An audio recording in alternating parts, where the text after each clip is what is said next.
know this is all very untoward, but I would like to request the privilege of speaking to Miss Bennet.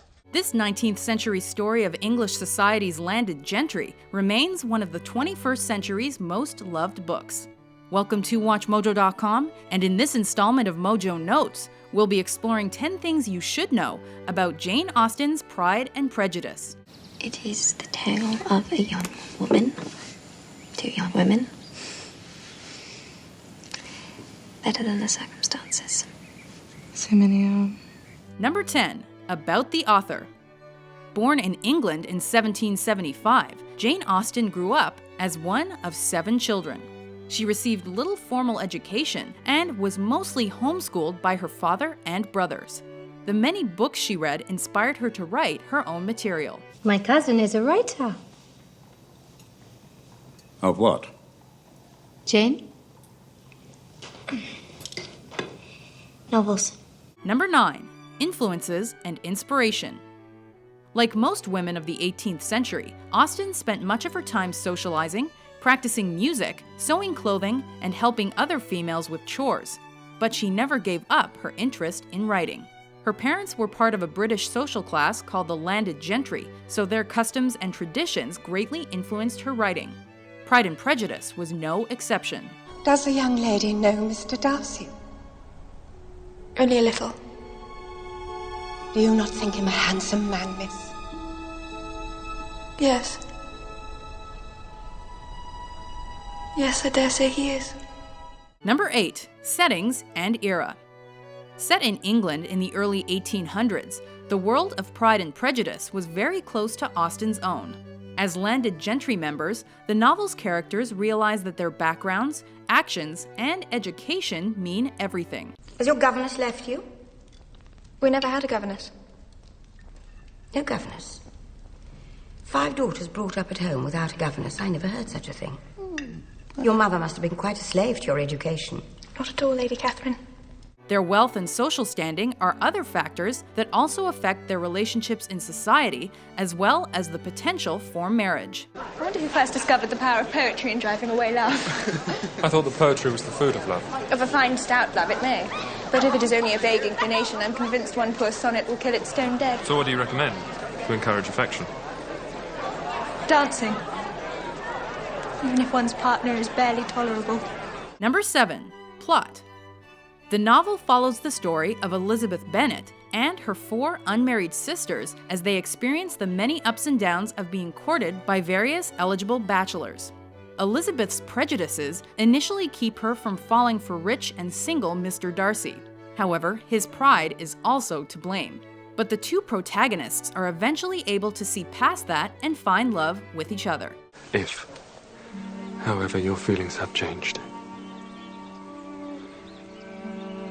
I would have to tell you. You have bewitched me, body and soul, and I love, and love, and love you. And never wish to be parted from you from this day on. Number 6. The female protagonist, Elizabeth Bennet. As the second eldest daughter of a country gentleman and petite bourgeoise, Elizabeth Bennet is the novel's main female character. The pretty 20-year-old's voice allows us to discern her cleverness and introduces us to the sense of humor she shares with her father. Good grief, woman. Your skills in the art of matchmaking are positively occult. Though I don't think, Mamma, you can reasonably take credit for making it rain. Though she's been told that marriages are the key to happiness, this hasn't stopped her from quickly judging others, as well as potential husbands. Mr. Collins. So I must conclude that you simply seek to increase my love by suspense. Sir. According to the usual practice of elegant females. Sir. I am not the sort of female to torment a respectable man. Please understand me, I cannot accept you. Fortunately, she learns to overcome her prejudices through her friendships and relationships with others, especially Mr. Darcy. He's not proud. I was wrong. I was entirely wrong about him. You don't know him, Papa, if I told you what he was really like. What he's done. What has he done? Number 5. The male protagonist, Mr. Darcy. Not only is Fitzwilliam Darcy extremely wealthy, he's also good-looking, smart, and unmarried. However, as with every human, the 28-year-old Darcy isn't perfect. In fact, many see him as detached, self-important, and antisocial. You dance, Mr. Darcy. Not if I can help it. After becoming aware of how people view him, Mr. Darcy sets off to change his ways. Though he isn't the best talker, he knows how to write. In this manner, the novel's main male character shows he can be a true gentleman, a romantic hero, and the right mate for Elizabeth. After what you have done for Lydia, and I suspect for Jane also, it is I who should be making amends. You must know. Surely you must know it was all for you. Number 4. Values and themes. Though their world is one where money and status are vital, the characters also learn that their upbringing can affect their values and behavior. I've been a selfish being all my life. As a child, I was given good principles, but was left to follow them in pride and conceit. And such I might still have been, but for you. While Austen never explicitly criticizes Charlotte Lucas's decision to marry for money, the author certainly has us rooting for her two main characters. By placing importance on love and self-knowledge, Elizabeth and Darcy's marriage is destined to be a great and happy one. Engaged to Mr. Darcy? No, you are joking. It is impossible. This is a wretched beginning. If you don't believe me, I'm sure no one else will. Number 3. Modern popularity. While Austen may have started writing Pride and Prejudice in the late 1700s, the book is still one of the most popular works of English fiction today. After receiving good reviews upon its early 19th century publication, it has constantly been cited as one of history's must-read books. With millions of copies sold and dozens of adaptations, it's safe to say readers have formed a long-lasting attachment to Elizabeth Bennet's story. Number 2. Literature adaptations. Austen's novel has served as the inspiration for multiple adaptations in the world of literature. Some authors have used the book's characters to create their own stories, while there are also those that have imagined new people encountering Elizabeth, Darcy, and company. Still others have put a modern spin on the tale, mashed different genres for the sake of parody, or made graphic novels based on the work. Number 1. Film, TV, and theatrical adaptations.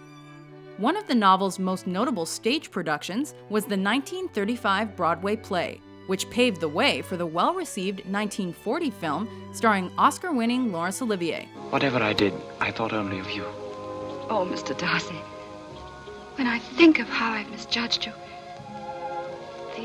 the horrible things I said, I'm so ashamed. In 1995, the BBC produced an award-winning TV drama featuring Colin Firth. Be not alarmed, madam, on receiving this letter, that it contain any repetition of those sentiments or renewal of those offers which were, this evening, so disgusting to you.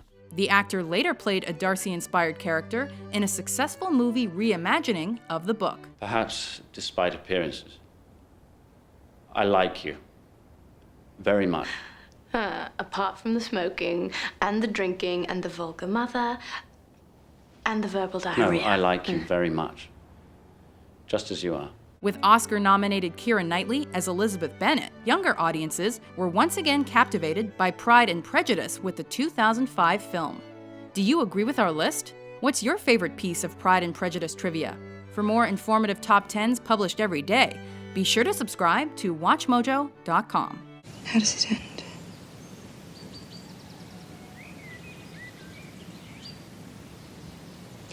They both make triumphant happy endings.